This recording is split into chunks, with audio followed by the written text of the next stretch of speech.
YCP అధినేత జగన్పై మంత్రి కొల్లు రవీంద్ర ఫైర్ అయ్యారు. ఆటవిక రాజ్యం ఎలా ఉంటుందో జగన్ చూపించారని, అందుకే జగన్కు జంగిల్ రాజ్ అవార్డు ఇవ్వాలన్నారు కొల్లు రవీంద్ర.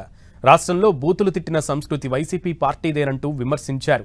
బూతులు తిట్టి తన్నులు తిన్న నాయకులను జగన్ పరామర్శించేందుకు వెళ్లారని, అందుకు ఆ పార్టీ 151 నుంచి 11కి పడిపోయిందంటూ ఆరోపించారు.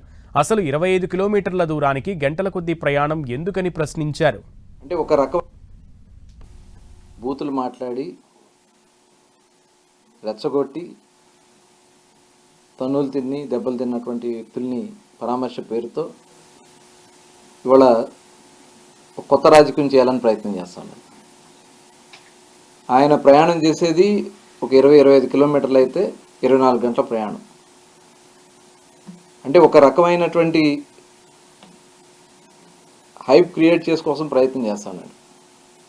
ఇవాళ అతను చేసిన దాంట్లో గతంలో చూసాం, 11 సీట్లు దింపారు. 151 నుంచి 11 దింపేశారు. ఇవాళ బూతులు మాట్లాడినటువంటి వ్యక్తి అంబటి రాంబాబు, గంట అరగంట అని చెప్పి మాట్లాడిన వ్యక్తి అంబటి రాంబాబు, అసెంబ్లీ సాక్షిగా చంద్రబాబు నాయుడు గారి కుటుంబం గురించి మాట్లాడినటువంటి వ్యక్తి జోగి రమేష్, ఇంటి మీదకి దాడికి వెళ్ళినటువంటి వ్యక్తి జోగి రమేష్.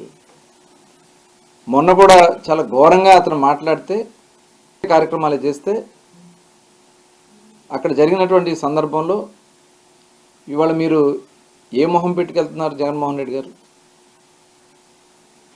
5 సంవత్సరాలు కేవలం ఈ కార్యక్రమాలు అనేది జరగడానికి కారణం మీరే. ఇవాళ ఇదంతా రాద్ధాంతం చేసి నువ్వు ఒక పెద్ద జంగిల్ రాజువి, నువ్వు జంగిల్ రాజు కాబట్టే ఆ రోజు నీ ఆటవిక కార్యక్రమాలు జరిపించావు.